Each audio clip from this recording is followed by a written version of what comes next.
Hello friends, welcome to my YouTube channel. నేను మీ తెలుగు అమ్మాయి. ఈరోజు వ్లాగ్తో నా స్టైల్లో చికెన్ కర్రీ ఎలా చేస్తానో మీకైతే చూపించబోతున్నాను. సో దానికంటే ముందు మన ఛానల్ని ఎవరైనా సబ్స్క్రైబ్ చేసుకోకపోతే వెంటనే వెళ్ళి సబ్స్క్రైబ్ చేసుకోండి అండ్ లైక్ చేసి షేర్ చేసి కామెంట్ బాక్స్లో అనేది కామెంట్ చేయండి. ఫస్ట్ నేనైతే ఇక్కడ చికెన్ని బాగా అయితే వాష్ చేసుకున్నాను ఒక 3 times. తర్వాత కొద్దిగా సాల్ట్ అండ్ కొద్దిగా పసుపు వేసి తర్వాత నేనైతే కొద్దిగా అయితే ఉడికించుకున్నాను. ఇలా చేయడం వల్ల మనకి చికెన్ కర్రీ అయితే బాగా టేస్టీగా అయితే వస్తుంది. కొంతమంది ఇలా చేస్తారు, కొంతమంది ఇలా చేస్తారు, బట్ నేనైతే నా స్టైల్ అయితే ఇలానే చేస్తాను. తర్వాత చికెన్కి కావాల్సినవన్నీ టమాటా ముక్కలు అండ్ ఆనియన్స్ ముక్కలు అండ్ పచ్చిమిర్చి కొద్దిగా కొత్తిమీర అయితే తీసుకున్నాను.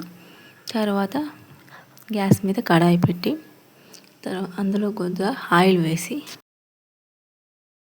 ముందుగా కట్ చేసి పెట్టుకున్న ముక్కలను అయితే ఫస్ట్ ఒక్కొక్కటిగా అందులో అయితే వేయించుకుంటూ రావాలి. సో వీడియో కంటిన్యూ అవుతుంది, చూడండి.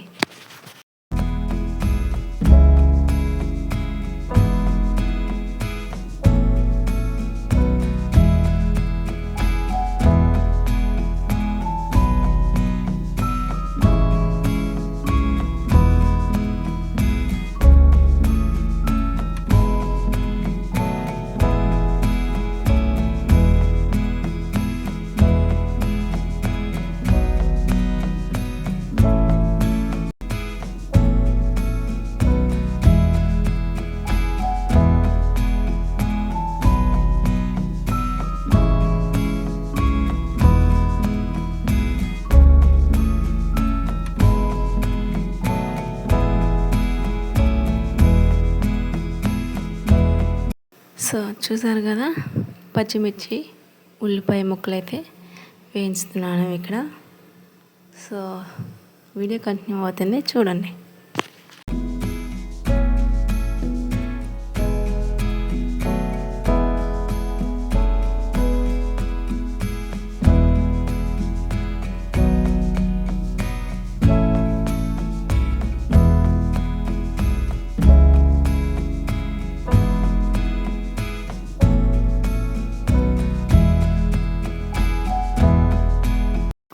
కొత్తిమీర వేగిపోయిన తర్వాత టమాటా ముక్కలు అయితే మనం ముందుగా కట్ చేసి పెట్టుకున్నాం కదా, అవి అయితే వేసుకొని బాగా మెత్తగా అయితే వచ్చేంత వరకు వేయిస్తూ ఉండాలి. సో వీడియో కంటిన్యూ అవుతుంది, చూస్తూ ఉండండి.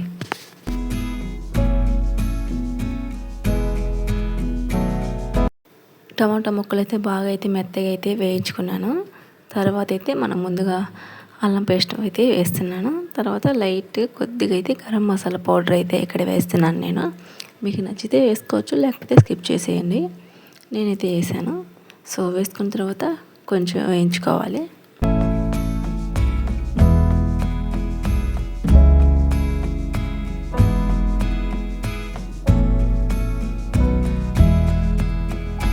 చూసారు కదా, ఇక్కడైతే నేను ఒక 2 spoons అయితే కారం అయితే వేస్తున్నాను. వేసిన తర్వాత మళ్ళీ ఒకసారి అయితే వేయించుకోవాలి పచ్చివాసన పోయేలాగా. తర్వాత వచ్చి నేను కొద్దిగా అనేది లైట్గా కొంచెమే ధనియాల పౌడర్ అయితే యాడ్ చేస్తున్నాను. సో మీకు నచ్చితే వేసుకోవచ్చు, లేదంటే స్కిప్ చేసేయండి. మేము వేసినట్టే చేయాలని రూల్ లేదు కదా. సో చూసారు కదా, ఫైనల్గా మనం ముందుగా ఉడికించి పెట్టుకున్న చికెన్ ముక్కలను అయితే అందులో యాడ్ చేశాను. తర్వాత కొద్దిగా వాటర్ అయితే వేస్తున్నాను. సో వీడియో కంటిన్యూ అవుతుంది, చూస్తూ ఉండండి.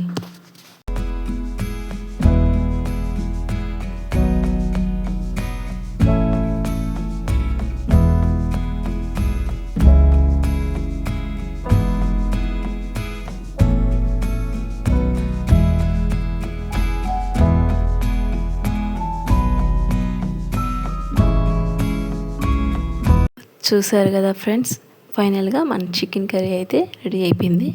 నా స్టైల్లో చికెన్ కర్రీ అయితే కంప్లీట్ అయిపోయింది. లాస్ట్లో అయితే కొద్దిగా అయితే కొత్తిమీర వేసి అండ్ చికెన్ పౌడర్ అయితే వేస్తున్నాను. సో మీకు కనుక నా వీడియో నచ్చితే లైక్ చేసి షేర్ చేసి కామెంట్ బాక్స్లో అనేది మీ ఒపీనియన్ చెప్పండి. సో నెక్స్ట్ వీడియోతో మళ్ళీ నేను మీ ముందుకు వస్తాను. అంతవరకు వెయిట్ చేస్తామనండి. వెళ్తూ ఒక చిన్న లైక్ ఇచ్చేయాలండి. మీరు లైక్ చేయడం వల్ల నా వీడియో మరికొందరికి రీచ్ అవుతుంది. Please like and share and subscribe. Bye bye. Next వీడియోతో మళ్ళీ మీ ముందుకు వస్తాను. ఆగండి, ఆగండి, ఆగండి. వెళ్తూ వెళ్తూ చికెన్ కర్రీ ఎలా ఉందో చెప్పేసి వెళ్ళండి. మీరు అలా చెప్పకుండా వెళ్తే ఏం బాగుంటుంది. ప్లీజ్ చికెన్ కర్రీ ఎలా వచ్చిందో కామెంట్ బాక్స్లో అనేది మీ ఒపీనియన్ చెప్పండి. Bye bye.